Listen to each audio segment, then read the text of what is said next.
what we're interested in is basically stress testing that program, figuring out are there any bugs? Are these bugs just something small, or can they be used in a malicious way? This clearly is a very specific topic. I'm curious about how and why you decided to kind of go down this path, study the vulnerabilities of ELDs in particular on commercial trucks. How did it start? Yeah, it's a great question. So, you're right. It is a very specific thing. So, in my career, I started in mechanical engineering and did traffic crash reconstruction, which led to digital forensics. And so it forced us to really look hard at the things that are in a truck that, could potentially be, taken over by an adversary. And so when you have a truck that by itself is fine, and an ELD, electronic logging device that is not necessarily part of the design flow from a manufacturer, and you put those two together, you can have emergent behavior. And so we knew you could get things if you had access to the CAN bus. You could send messages and like override the accelerator pedal, and then recognize that when these ELDs have Wi-Fi and Bluetooth, if there's a possibility that that can be subverted, then it could really change the way your truck behaves, and you have no effect over it. So it was just a curiosity, and we saw the regulation come out years ago, like before, Jake and Rik even joined.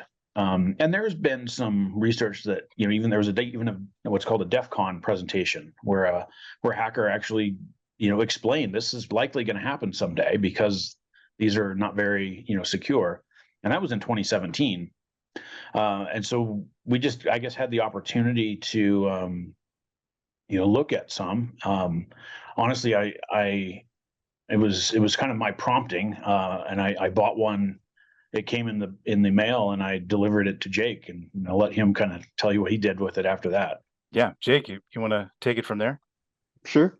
So yeah, I mean, he ordered one, and I just popped it open. We started looking at it, and kind of right away, uh, something was off a little bit. I was looking at the product, and you could tell that if one of the things that you first start when you have these is you just start doing research on them. What are the other devices out there? What are common features, traits, things like that. And we were kind of seeing this same one pop up a bunch, and we quickly noticed that it's a interesting market. There's a lot of devices that are just basically relabeled by a different reseller, and which isn't necessarily a bad thing, but that's could indicate that you have many more companies that are touching this product, and is everyone ensuring the same level of security and integrity in what they're doing? That was kind of what we were hoping to find out. So I just started taking it apart, looking at it, and one thing led to another. Yeah, so I am not well versed on hacking or any of this kind of stuff. So I mean, kind of walk me through, if you could, the process. So obviously, this started with a curiosity, a question of whether there is a vulnerability there. You kind of mentioned it there, Jake. I mean, did you literally took this product and you start disassembling it to kind of figure out how it's working? Yeah, And then from there, I mean, what does that look like after that? Again, I talk to me yeah. like I'm a 5-year-old when it comes to like this hacking stuff, because where did you go, I guess?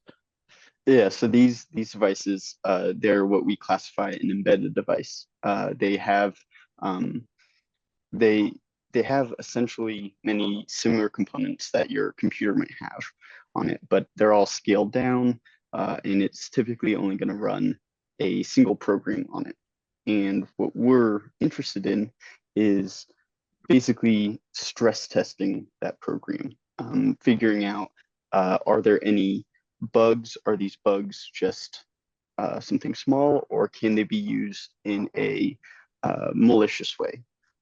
Not just that, you also want to look at, have they set up this device properly? Is it Are they using the industry recommended best practices and things like that? And so one of the next steps I did after taking it apart was extracting the data from it, and which would be this software, this firmware. And I have a bunch of tools to start kind of looking through the firmware and seeing different aspects about it, how it works. And the longest part is figuring out how that software actually works. And we're certainly going to walk through that. But I'm curious, you mentioned their recommended best practices, security requirements right now on ELDs. I mean, they're pretty minimal, right? I mean, is there language, are there rules, regulations in preventing hacking on these devices at all? I mean, what does that look like right now as we sit here and talk? Yeah, I'll try to tell a little bit more on the backstory with this, because the regulation itself, came out in, like, I think 2015 or so, went into effect 2017. And there was a concern about the security of the data, but this is from after it's been collected, and didn't really care about the device or the truck itself. The other issue associated with it was there's no real enforcement mechanism. So ELDs are self-certified according to the Federal Register entries, and so there's no real check on it. Now, the National Motor Freight Traffic Association, and MFTA, they have pursued trying to improve the cybersecurity of the trucking industry, and they came out with a list of recommended security requirements for telematics and ELDs, right? And I can say very confidently that if that guidance had been followed from the industry, then we wouldn't have been able to demonstrate these exploits that Rik and Jake developed. So, to answer your question, the government has not put any regulations in place that will improve its security, but the industry has certainly recognized that and filled the gap with guidance. And I want to talk to you about that as well. That's one question I have for you too, but I want to kind of walk us down the path of your research, right? So as you mentioned there, Jake, you disassemble this ELD, you kind of get an idea of, how it works and operates and what it's supposed to do, and maybe, all that entails. Throughout your research, how long did it take before you found a vulnerability? And what was that vulnerability that first popped out to you? How did you get to that point, I guess is my question. So one of the things we noticed right off the bat was the frequent use of default credentials on it. So this, one of the ones that we mentioned in the paper, was the default Wi-Fi password. And that isn't necessarily a vulnerability by itself. Those are some things that can act as like stepping stones. So in order to do the attack that we demonstrated with the video, I did have to spend many months crafting a basically malicious version of the firmware to show that it's possible. But because of things like the default passwords, because they were so prevalent and they didn't end up getting changed pretty much ever, that's what kind of allowed us to take a further step and to look at actually building that malicious firmware. So we knew about the default passwords pretty soon. It was within, like, I think a week or so after getting it. But to actually make a full like proof of concept does take longer. That is fast, and what that tells me is that if there is somebody out there who has ill intent and wants to hack a truck or, do whatever it may be, it wouldn't be that hard for a professional to do that. Would that be an accurate statement? I think the challenge varies with device. I don't want to say that there's a blanket statement for them being able to hack trucks. We've seen a great response from the industry over the years, but in certain cases, there's some formidable adversaries with quite a bit of resources that can do some pretty impressive stuff. And let's talk about that impressive stuff. So kind of walk us through. I did watch the video. I've gone through the paper, but talk about exactly what you found, what you were all able to do when you gained access to the ELD through, I think you called it a wireless drive-by attack, right? Yep. Walk us through what happened. What can you do if you gain this capability? So we learned that the ELD is not checking the firmware, at least the authentication or integrity of the firmware that we're uploading to it. Integrity past the basic like checksum checks on it.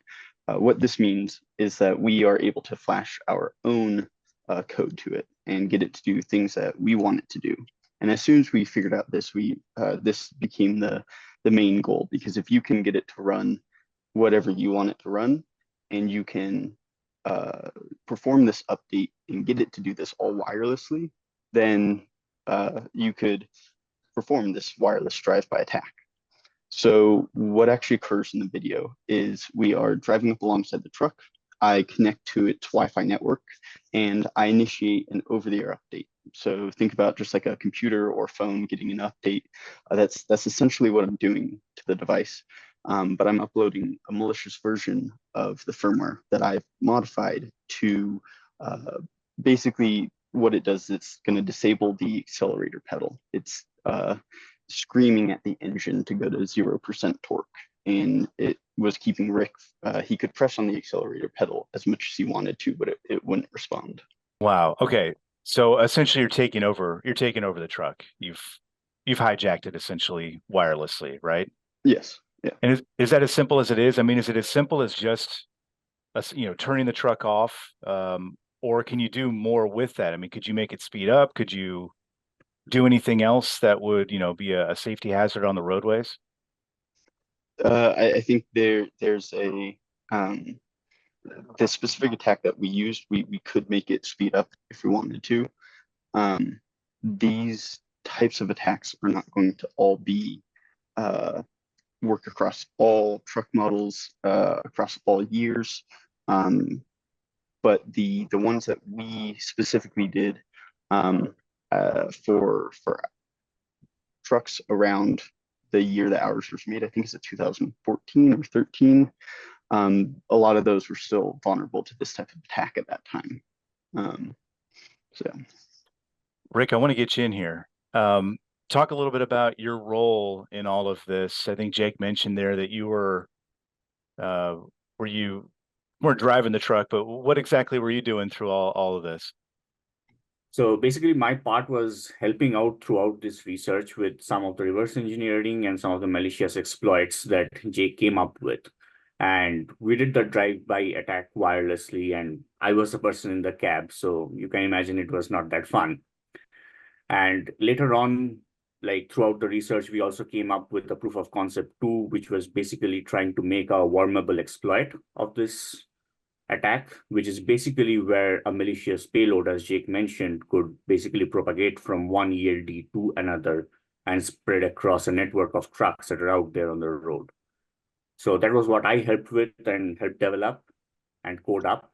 We did test it out on a development board and not on the actual device, though, to maintain some safety concerns. So that was my part in it. That brings up a great point, though. Obviously, with this, you were able to gain access to that one truck. As you kind of mentioned there, Rik, there is a possibility, it sounds like, of taking control there and expanding that out to an entire fleet. Is that right? I mean, if you can kind of find that vulnerability in one truck, that means you've kind of got a way into the others. Is that in any way accurate? So as Jake mentioned, that there are a lot of trucks out there on the road, and there are a lot of these similar ELDs. So the idea is basically that these ELDs allow you to not only connect to one ELD, but they act as a station, basically, where you can connect over Wi-Fi to another ELD. And doing that, basically one ELD, which has the malicious code in it, can basically upload its own code to another ELD, which is running the same kind of hardware. And that way it can spread from one truck to another, which is running the same ELD, and then go across an entire fleet, basically. This was probably the the realization that this was wormable, where it could go from truck to truck or ELD to ELD, it gave us that pause. It was like, we really do need to let, the CISA, or which stands for the Cybersecurity and Infrastructure Security Agency, know that this has a compounding effect, right? It's not just a one-off, and it truly can spread. And the time, and I think you saw this in the video, really is only about 30 seconds for this to actually take place. And I drove through a truck stop and connected to an ELD when I was just in my passenger car. So these are in the wild, and trucks do congregate, obviously at fuel stations and at fleet yards and rest stops and so forth. So the plausibility of this with what Rick and Jake demonstrated was very real. And that's one of the reasons I think they won the best demonstration award at our vehicle set conference down at the NDSS symposium. Yeah, absolutely. I think again, I think maybe I said in the email, but when I was going through it, it's an eye-opening report. I mean, a paper. It really is just amazing that this capability is there. And I think we've always kind of suspected that it might be there, but I think this is the first time I've seen it. Is there other research being done on this particular topic? Because I haven't really seen it. There may be some out there, but I would imagine that there would be people looking at this more closely, but I haven't really seen much more out there. Have you? I mean, we did reference some prior research in our paper. There was a presentation at the DEF CON in Las Vegas a few years back. I do know of some contracted research efforts that were industry only, right? So like some Chatham House rules type of disclosures. As far as I know, we're the first to really publish this type of an exploit in a research paper that's publicly accessible. Gotcha. I want to go back to kind of worst case scenario stuff, because I think it's worth talking about so that people are aware. To catch a bad guy, you got to kind of think like them. So as I was watching the video and I'm thinking about this, I'm thinking, yeah, you could do some real damage if you're able to, essentially, again, hijack one truck or even a fleet. The implications of this, if somebody out there, a bad guy, were to try this and actually be successful, what are some of the worst case scenarios that you can foresee with this capability? Going after this vulnerability there, what would that look like in a worst case scenario? Yeah, so I think this is something that we're not really well versed to talk about, because it's kind of the purview of the Hollywood writers to imagine these types of things. We're very much interested in specifics, technical, solutions to these types of issues that come up. So I will leave it to your audience to imagine what life is like without trucks for a few hours or a few days or whatnot. I'd rather not speculate on that. I think we can all agree that it's a big deal to not have trucks. I think that is a very safe statement. Yeah. You talked about solutions there. So what does that look like? And I know you've been in contact, as you mentioned, with the Cybersecurity Infrastructure Security Agency. I believe you also spoke with the manufacturer of this particular ELD that you did find vulnerabilities in. What are those conversations like? And if we are to, again, close this loop and come up with a solution to make sure that we are safer out there, what does that look like? So that's a good question. So one of the things that we want to do, especially as researchers, is to do this ethically, right? And so there's this concept of responsible disclosure. And so very early in the process, once we realized that we weren't faking anything here, like this was all real, we reached out to both the manufacturer of the ELD and CISA, and gave a timeline about our intent to submit a paper for publication. And that paper was published in February. So this would be about 3 months or so earlier. And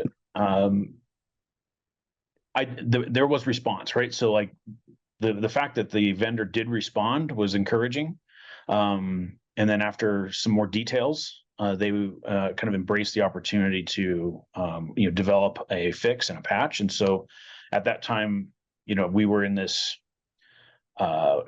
disclosure window, where we can't really tell who it was, and because I certainly don't want to destroy anybody's business, but at the same time, I want to make sure there's a forcing function in place to prompt a solution, right? So that this vulnerability gets patched. And so they responded, and they've kept us kind of up to date, and they've even given us some firmware patches to fix, right? And we're not finished with the testing on that, but the indications are both from CISA and the vendor that they took this serious. And so the next step, when this is actually the really important part, and I think your audience is going to be a part of this solution, and that is you have to keep those electronic devices updated, because the patch is going to fix this, or very likely going to fix this. But in order to get it installed, there is likely going to be a manual operation that the driver has to do in updating the ELDs. So my hope is that those software updates are taken serious and they're executed, so we don't have this potential. Yeah, that's a very important thing to emphasize there, I think. And that was one of my questions too, is that people listening to this, they're in their truck right now, perhaps listening. Updating the software sounds like step one. Generally speaking, that's good advice, but especially on something like this. Beyond that, is there anything that's in their control that they can do to make sure their ELDs are more secure? I mean, is it a Wi-Fi password change, or what does that look like? I mean, if they do have the ability to change away from defaults, that's obviously something you should do.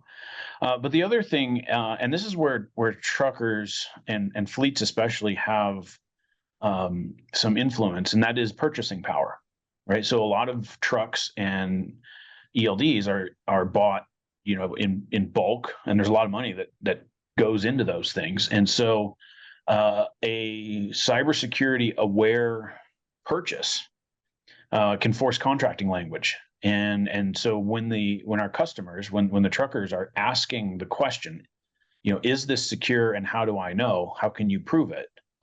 Then those start prompting, the better engineering, and the products that are not following good practices should get washed out of the market.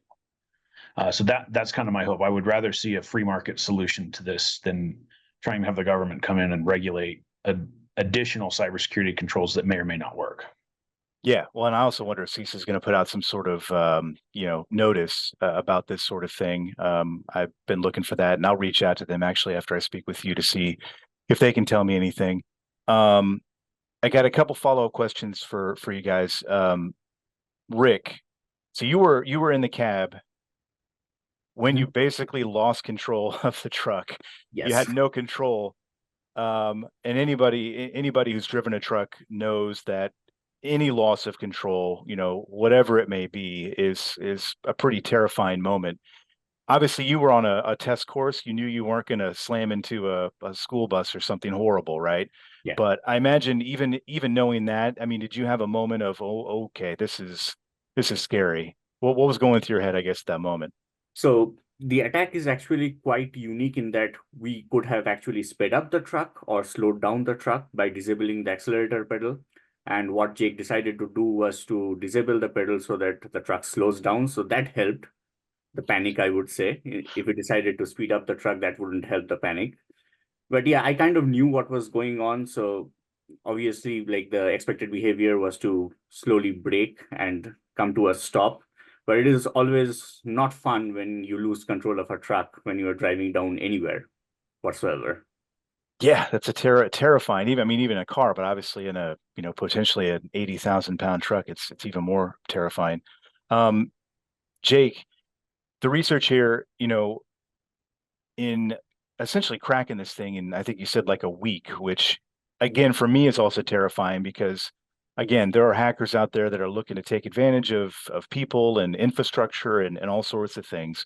Did you learn anything throughout your research, um, I guess, about the capabilities of, again, the bad guys out there and what they might be able to do with, you know, with this type of information or this type of capability, again, to hack into an ELD? What kind of sense did that give you?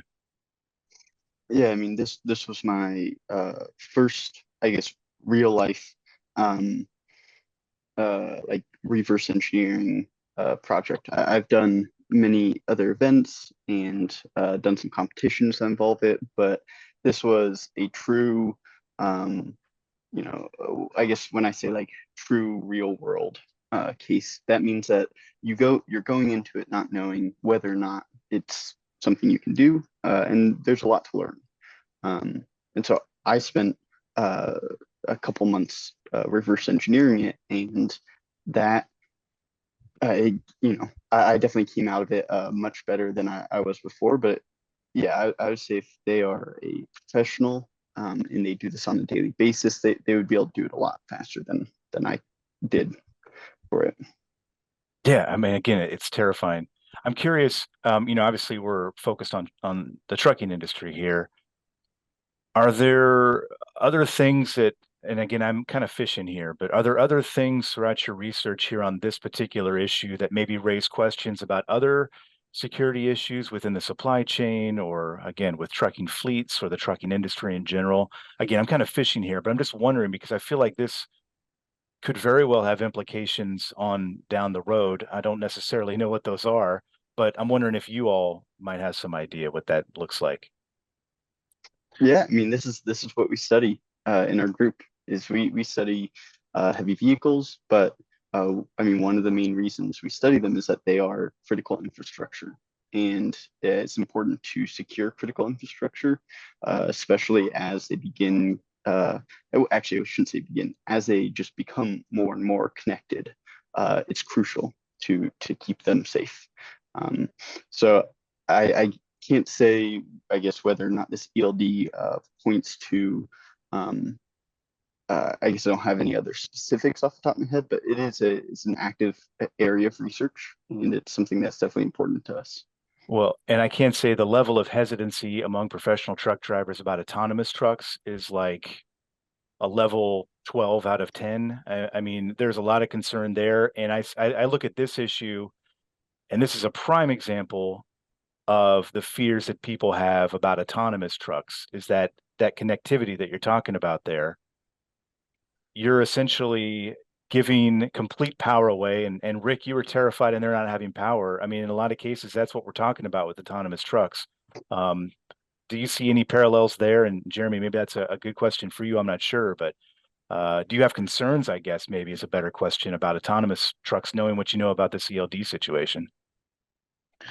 Yeah, I mean, I don't have specifics. I do know that, as the engineers that work in the autonomous trucking space are very aware of the security concerns. So I'm not. It's not as alarming to me at least at this point. Um, that's one of the things that we do at Colorado State University in our systems engineering department is we try to understand and manage the complexity of these modern systems. And cybersecurity is one of those focus areas that we have. And so I think the answer to a lot of these concerns is going to be better engineering, and we need more people and stronger talent to actually address some of these concerns. Um, I do think that there are other kind of like less sensational things, right? The California Air Resource Board is doing a truck monitoring, live monitoring program. I hope that the research that we're doing prompts them to include some cybersecurity requirements in that process, not just for the data that they want to collect, but also the device security and the truck security itself. Because I think that is often overlooked. What we have seen, and this is kind of that parallel back to, other critical infrastructure, is we're in a space that's called operational technology instead of information technology. And there's a lag in the security posture in OT compared to the IT side. And so we're hoping to catch up and make sure that we can, keep our critical infrastructure safe. Yeah. I mean, it feels like the wild, wild west in so many respects right now with all this new stuff coming out. Is there anything I forgot to ask or anything that you feel is important to note here, maybe at the end, as we talk about this whole thing? I guess I'll say that my impression of the trucking industry as a whole is they actually do care about cybersecurity. And I think that the research we do helps underscore why it's important. All of our OEMs and most of our tier 1 suppliers come to events like the Cybertruck Challenge, where we actually build a community and work on developing the talent that's necessary to solve some of these problems that emerge. So I'm grateful to be a part of this kind of unique industry, and keep those ELDs updated. Yeah, that's good advice. The symposium, I mean, I imagine you got great feedback there on this particular topic. I imagine people were coming up to you and saying, wow, that's really good stuff.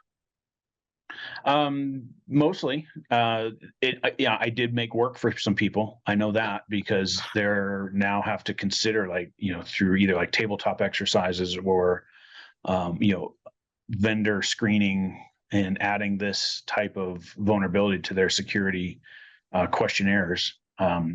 So for those who I've created a lot of extra work for, I'm sorry it's a lot of work, but I also think it's a really important work to do and make sure that we don't have future vulnerable devices connected to our trucks.